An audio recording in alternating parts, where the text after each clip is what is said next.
Lord of the Mysteries. Chapter 215. Mrs. Sammer. Did you see a teenage boy? He's wearing an old coat. One of the men who dashed into the carriage asked the conductor fiercely. Klein glanced at the man through the corner of his eyes. He was thin and hardy, his skin a dark shade from prolonged exposure to the sun. His eyes were much more recessed than the typical Lone Kingdom citizen. A Highlander? Or a mixed blood? He nodded thoughtfully. In the middle of the northern continent, the point where the Hornacis mountain range began, there was a highland which was extremely hot and dry. Most of it belonged under the Fainapotter kingdom, while the area west belonged to the Intis Republic. The area to the east belonged to the Lone Kingdom. Its natives were thin and barbarians, but they were brave and skillful in warfare. A long time ago, they posed as one of the biggest problems for the three nations. But with the advancement of gunpowder, and the changes in the way war was carried out, these Highlanders eventually recognized reality and submitted. A large number of them left the Highlands and entered Backlund, Trier, Fainapotter City, and the various flourishing cities or ports in the northern continent. Some were workers, while others became grunts of the local triads. They dared to kill and showed no fear of thorny situations. The conductor was a man in his 20s. He shrank back when he heard that as he pointed in the direction of the third-class carriage. I saw him. He went that way. The leader, wearing a black coat and half-top hat, nodded indiscernibly. He led his men and rushed to the third-class carriage and showed no concern towards the surrounding passengers. If I were that boy, I would have already alighted from the third-class carriage. As Klein read his newspaper, he began letting his thoughts stray. About a minute later, the train whistled as the carriage doors closed. Chug! Chug! The steam metro began speeding up as it cruised along. But at that moment, Klein suddenly sensed something as he looked up to see the door leading to the other second-class carriages. The teenage boy walked slowly into the carriage wearing his old coat and round-top hat while carrying a ragged haversack. He looked adolescent and had refined facial features. His red eyes were staid and solemn. Impressive. He alighted from the third-class carriage and circled around to enter from the first-class carriage again. Was he afraid that his pursuers had partners waiting inside the metro station? Klein was slightly surprised. He felt that the boy's handling of the situation was rather mature and careful. He was much better than most people in their 20s. He clicked this left molar lightly and secretly activated his spirit vision. He scanned the boy and saw that he was in a state of fatigue. His emotions were tense and he was dispirited. However, he still maintained a blueness that represented calm thinking. Impressive, at his age. Klein mumbled silently as he lowered his head and continued reading his papers. The boy didn't notice that he had been scrutinized by a beyonder as he headed for the third-class carriage once again. The rest of the journey happened stably and calmly. Klein arrived 20 minutes later at one of the 3 train stations in Sherwood Borough. He took a rented carriage for nearly 10 minutes before finding Minsk Street. According to the descriptions in the papers, he came to Unit 17, which was next to Unit 15, and pulled the doorbell. Cuckoo! Cuckoo! As sounds reverberated inside the house, a mechanical bird that didn't look too fancy popped out from above the door. It was about the size of a palm and was made up of gears and other parts. It constantly nodded its head and let out the sound of a cuckoo bird. Not a bad toy. It's just not very well crafted. Klein made an objective assessment. Nearly 20 seconds later, the dark door was pulled open. A young maidservant dressed in white and black looked warily at Klein and asked, "May I help you?" Klein smiled and waved his cane, which was now wrapped with the newspapers. "I'm here to find Mrs. Sammer about renting a house. I'm guessing it hasn't been rented out." The full name on the newspaper was Stellan Sammer. "Not at all. Please wait a moment." The maidservant bent her back politely. She rushed inside and reported to her mistress. Moments later, she came out again and ushered him in. She then helped him place his cane and luggage in the foyer and hung his coat and hat on a clothes rack in the same place. A warm blast of air inundated him, dispersing the chill Klein had brought in. He scanned the area and first saw a uniquely designed fireplace. He saw pieces of red, smokeless charcoal burning inside. Sammer's living room was rather big.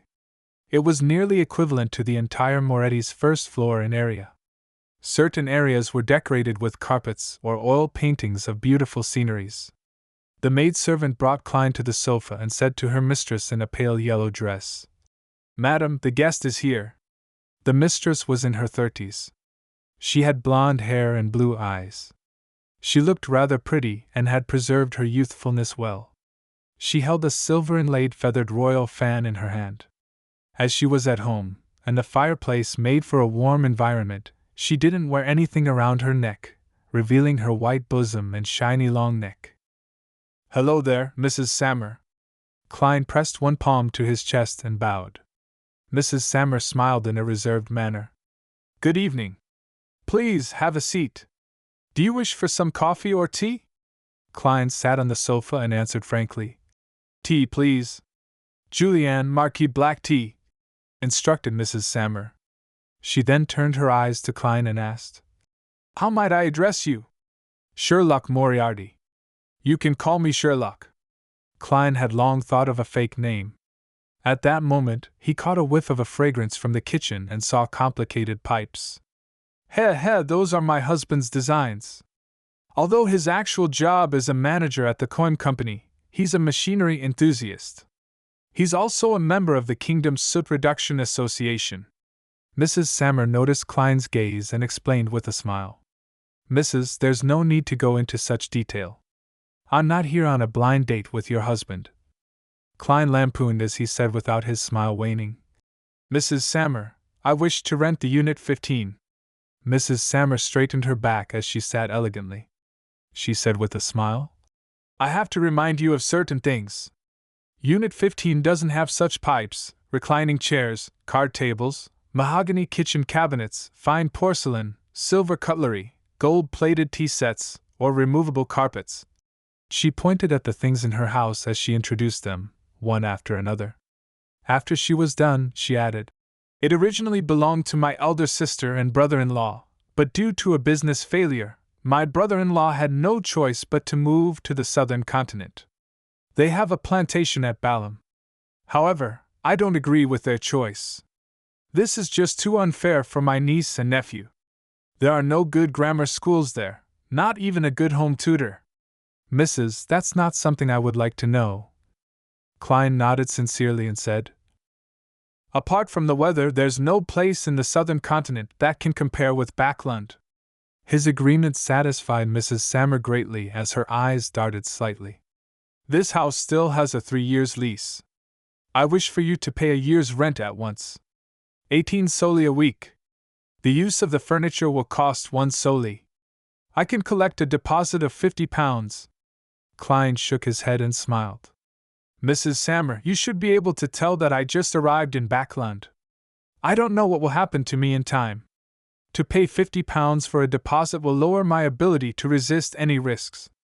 My limit is half a year. £25.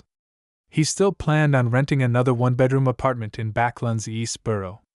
He would use it to change his clothes, undergo disguises, and shirk off any tailing. It was necessary for what he planned to do.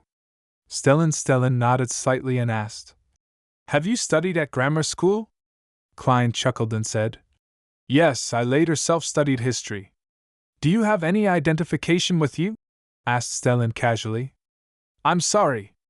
I was in a hurry when I left home and forgot to bring it with me. I forgot to introduce myself. I'm from mid-Seashire." Klein deliberately used the accent his classmate, Welch, often used. When he said, "forgot," it reminded him of Captain Dunn Smith. The smile on his face turned even more brilliant. At this moment, the maidservant, Julienne, brought a cup of black tea over. The cup was porcelain white with classic flowery patterns. Some areas were plated in gold. Klein took a sip and found the fragrance distant. The mix of sourness and sweetness were perfect, and it was clearly much better than the side black tea he often drank. "Very authentic Marquis black tea," he complimented with a description which couldn't be faulted. Mrs. Stellan Sammer curled her lips and said, "Then, let's do half a year's rent. £25.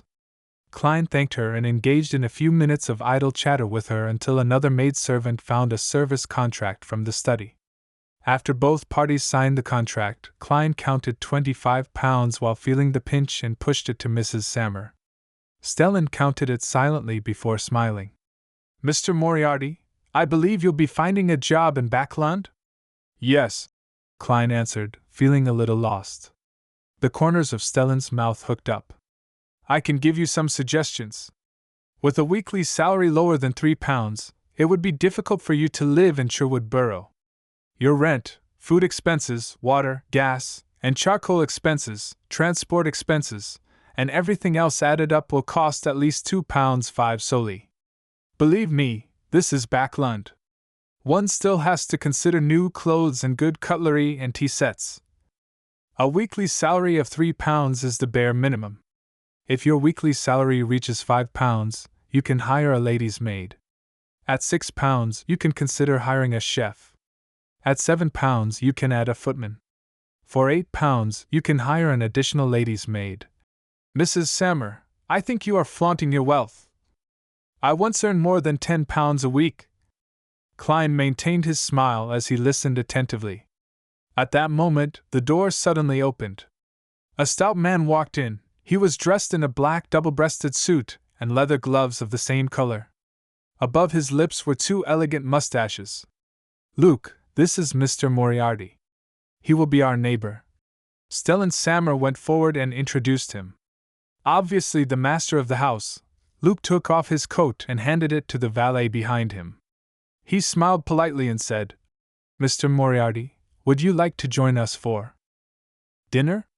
This is the manager of Sumcoin Company, a member of the Lone Kingdom's Soot Reduction Association," Klein said with a smile. "I'm very sorry, Mr. Sammer.